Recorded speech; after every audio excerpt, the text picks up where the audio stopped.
প্রকৃতির সঙ্গে যুদ্ধ নয়, এক জীবনমুখী শিক্ষা। নেপালের সুন্দর পাহাড়ি উপত্যকায় এক বৃদ্ধ তার নাতিকে প্রকৃতির রহস্য বোঝাচ্ছিলেন যে পাহাড়কে জয় করা সম্ভব নয়, শুধু তার সাথে মিলেমিশে থাকা যায়।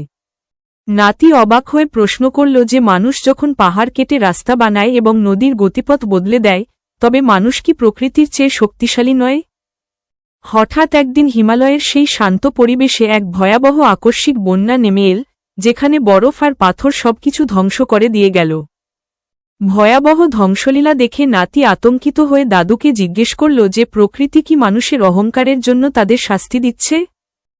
বৃদ্ধ বুঝিয়ে বললেন যে জলবায়ু পরিবর্তন আর অপরিকল্পিত নির্মাণের ফলে ঝুঁকি বাড়ে, প্রকৃতিকে উপেক্ষা করলে এমনই করুণ পরিণতি বয়ে আনে।